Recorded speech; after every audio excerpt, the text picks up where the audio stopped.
Hello everyone, আমি Sukanya and welcome to my channel. আজকে দেখতেই পাচ্ছ তোমাদের জন্য এনেছি ভীষণ ভাইরাল পেন্সিল চকার। তোমরা চাইলে কিন্তু এই পেন্সিল চকারের যে রিলের মতো দেখতে জিনিসটা নিজেরা বানাতে পারবে। কিন্তু আমি যেহেতু handmade jewellery as a business purpose মানে প্রপার তোমাদেরকে বানাতে শেখাই, তাই জন্য কিন্তু তোমাদেরকে বলে দিচ্ছি এগুলো কিন্তু র মেটেরিয়ালস রেডিমেড দোকানে কিনতে পাওয়া যায়। হাতে তৈরি করতে তোমাদের সময় লাগবে, এগুলো কেনা পড়ে খুবই কম দাম এবং হ্যাঁ, এগুলোতে প্রচুর ডিজাইন পড়ে।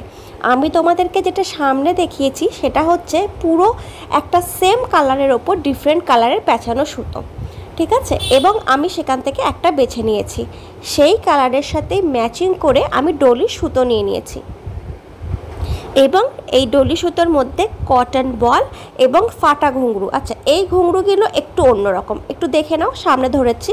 এগুলো কিন্তু ঠিক ফাটা ঘুঙরু নয়, এটার মধ্যে সাউন্ড অতটা হয় না, কিন্তু হ্যাঁ এগুলো ফাটা ঘুঙরুর থেকে একটু বেশি এক্সপেন্সিভ। এগুলো কিন্তু গয়নার জন্যই ব্যবহৃত হয়, পায়েল বা অন্য ক্ষেত্রে এগুলো ব্যবহার কিন্তু হয় না। এগুলো দেখতে অনেকটা রূপোর মতো হয়, পুরো যেন মনে হয় রূপোর ঘুঙরু। দেখো আমি ঘুঙরুগুলোও দিচ্ছি এবং তার সাথে কিন্তু আমি ইউজ করছি হচ্ছে কটন বল, একটু ম্যাচিং করা দিলাম। তোমরা চাইলে ডিফারেন্ট কালার মানে যেটাকে আমরা ফিউশন বলি সেটাকে ইউজ করতে পারো।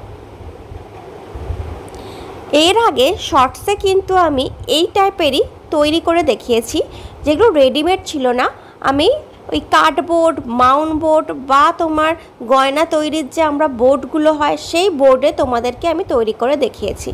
সুতোর রিলও কিন্তু তোমরা ফুরিয়ে গেলে সেটা নিতে পারো, কিন্তু যদি তোমরা বিজনেস পারপাসে ইউজ করো তাহলে নিশ্চয়ই একটা সুতোর রিল থেকে তো সম্ভব নয়, তাই এগুলো কিন্তু রেডিমেড কিনে নেওয়াই ভালো। আর যদি তোমাদের সময় থাকে, বিশেষ করে যেগুলো কাপড়ের হয় সেগুলো কিন্তু তোমাদেরকে হাতেই তৈরি করতে হবে, সেটাও কিন্তু তোমাদেরকে আমি দেখিয়ে দেব এই ভিডিওটার অন্য একটা ভিডিওতে। আমি এখানে 3টে ডট দিয়েছি, 3টে ডট মানে গ্লু ডট দিয়েছি, তার মধ্যে আমি চাম্পস আটকে নেব। চাম্পসগুলোকে একদম ছোট্ট চাম্পস যেগুলো আমরা ব্রেসলেটে ইউজ হয় সেই চাম্পস ইউজ করছি। তার নিচে আমি ছোট ছোট ড্রপসগুলো লাগিয়ে নিয়েছি এবং তারপর আমি 3টে বসিয়ে দিলাম। ভিডিওটা ভালো লাগলে সাবস্ক্রাইব করে পাশে থেকো। Thank you.